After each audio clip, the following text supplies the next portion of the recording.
Environment setting की second option हमारे पास Google cloud collab drive है। और यहाँ पे हम इजीली अपने पाइथन का प्रोग्राम एग्जीक्यूट कर सकते हैं, नोटबुक लिख सक बना डेवलप कर सकते हैं। और इसमें हमें कुछ ज्यादा सेटिंग भी नहीं करनी पड़ेगी। मैं आपको कोई किसका टूर करवाता हूँ कि किस तरह हम काम करेंगे। ये कि यहाँ पे हम अपने गूगल ड्राइव में आ सकते हैं। आपके लिए इसका आपके पास इसके लिए ड्राइव में आने के लिए आपके पास अपना जीमेल का एक अकाउंट होना चाहिए। आप गूगल पे जो है वो उस अकाउंट से लॉगिन हो जाएं। और उसके बाद फिर आप drive.google.com पे आएंगे तो आपको आपकी ड्राइव लगेगी। इनिशियल में अगर आप फर्स्ट टाइम आ रहे हैं तो ये एम्प्टी होगी। आप अपनी ड्राइव में जो है वो होम पे आ जाएं। अगर आपके पास बहुत ज्यादा फाइल्स हैं तो आप फोल्डर्स में आ जाएं, अदरवाइज ये शुरू में तो ब्लैंक ही होगी। आप अपनी फर्स्ट क्रिएट करने जा रहे होंगे। अगर अदरवाइज आपके पास ऑलरेडी आप इसको यूज करते हैं तो आप फिर होम पे फोल्डर्स में एक नया फोल्डर क्रिएट करना है। नया फोल्डर इसलिए ताकि बाद में हमें इसका पाथ भी चाहिए होगा। और हम अगर एग्जिस्टिंग फोल्डर्स के अंदर ये काम करेंगे तो वो फिर थोड़ा सा डिफिकल्ट होगा। तो यहाँ पे हम कोई भी अपना नया फोल्डर क्रिएट कर लेंगे और उस फोल्डर को फिर हम उसके अंदर वो ऐड जो है वो डाटा ऐड कर सकते हैं। तो ये आपकी ओवरऑल होम से आपको ओवरऑल ड्राइव का पूरा स्ट्रक्चर नजर आ जाएगा, उसमें क्या चीजें हैं। यहाँ से आप न्यू में आके फोल्डर क्रिएट कर सकते हैं। इस फोल्डर का नाम लेट से हम जो है वो रख देते हैं data float data DS data science.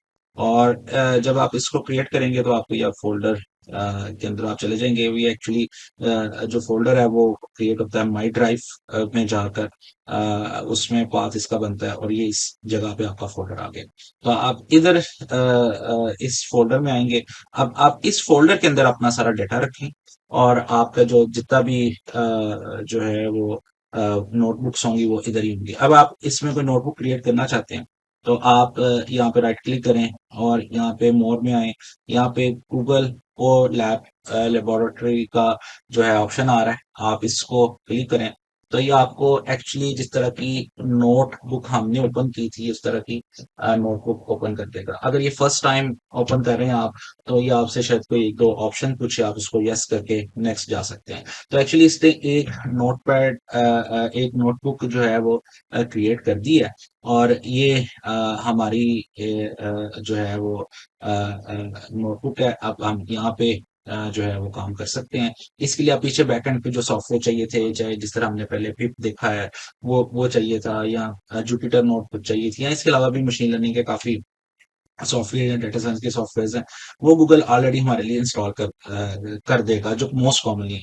कुछ चीजें जो है वो हमें इंस्टॉल करनी पड़ेंगी। वो हम जो है वो बाद में इंस्टॉल भी कर सकते हैं इस इंटरफेस के थ्रू। तो यहाँ पे भी हम वैसे ही इस्तेमाल कर सकते हैं जिस तरह यहाँ पे हमारे पास ये इस वक्त जो ब्लॉक नजर आ रहा है, ये ब्लॉक कोड ब्लॉक है। इसके अंदर आमतौर पर हमारे पास दो ब्लॉक्स की ऑप्शन है, एक कोड ब्लॉक है और एक टेक्स्ट ब्लॉक है। कोड ब्लॉक के अंदर हम कोड लिखते हैं, टेक्स्ट ब्लॉक के अंदर अगर हमें कोई डॉक्यूमेंटेशन लिखनी हो वो हम लिख सकते हैं। तो इसमें जिस तरह हमने पहले एक काम किया था, प्रिंट किया था हेलो टू डेटा साइंस, या इस तरह कुछ हम लिख सकते हैं। और अगर हमने इसे एग्जीक्यूट करके देखना है इसका आउटपुट क्या आता है तो यहाँ पे प्ले का साइन है, हम इसको क्लिक कर सकते हैं। तो आप क्लिक करेंगे ये आपको पीछे गूगल के क्लोड के साथ उसके कंप्यूट इंजन के साथ ये कनेक्ट होगा। कनेक्ट होने के बाद फिर ये वहां पे ही हमारी कमांड चलाएगा। First time it will take some time क्योंकि ये पीछे काफी चीजें इनिशियलाइज कर रहा होता है। उसके बाद जब आप दोबारा से एग्जीक्यूट करेंगे तो ये क्विकली एग्जीक्यूट होगा। तो जिस तरह भी ये काफी चीजें सेटअप हो गई होंगी बैकएंड पे, अब हम इसे एग्जीक्यूट करेंगे तो ये हमें जरा क्विकली इसकी आउटपुट आएगा। अब अगर आप इसके अंदर कोई टेक्स्ट ऐड करना चाहते हैं जिस तरह पहले हमने किया, आप यहाँ से भी ऐड कर सकते हैं। या आप पहले किसी सेल पे आएंगे, नीचे आएंगे तो वहां पे भी ऑप्शन आएगी कि आपने नेक्स्ट कोड का सेल एंटर करना है या टेक्स्ट का। तो यहाँ पे आप वो टेक्स्ट लिख सकते हैं। यहाँ पे जिस तरह हम लेट से लिखते हैं H1, और यहाँ पे H1 को क्लोज करते हैं। ये HTML के टैग्स हैं जिनको हम मार्कअप बोलते हैं। इनको आपको समझने की कोई जरूरत नहीं है, लेकिन अगर ऑलरेडी आपको समझ है तो आप इसको यूज कर सकते हैं। माई फर्स्ट तो आप ये लिख के जैसे ही आप एंटर करेंगे, नीचे आएंगे तो आपको ये यहाँ पे लिखा हुआ आएगा। आप इन सेल्स को आप ऊपर भी कर सकते हैं, इनको पोजिशनिंग भी चेंज कर सकते हैं।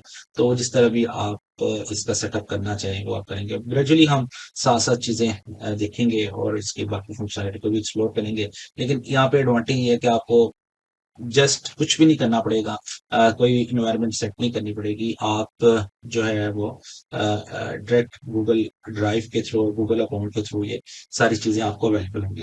तो ये एक अच्छा स्टार्टिंग पॉइंट है। अगर आपको चीजें मुश्किल लग रही हो, इन्वायरमेंट सेट करने में दिक्कत हो रही हो, कोई प्रॉब्लम हो रहा हो, तो या आपकी मशीन इतनी पावरफुल ना हो, तो आप फिर ये सारे काम जो है वो ऑनलाइन गूगल कोल ऐप के ऊपर कर सकते हैं। तो अब हम नेक्स्ट वीडियो के अंदर देखते हैं कि हमारा पहला प्रोजेक्ट कौन सा है और हमने उसमें कौन सी प्रॉब्लम्स को रिजॉल्व करना है या कौन से उसके क्वेश्चंस हैं जिनका हमने आंसर तलाश करना है।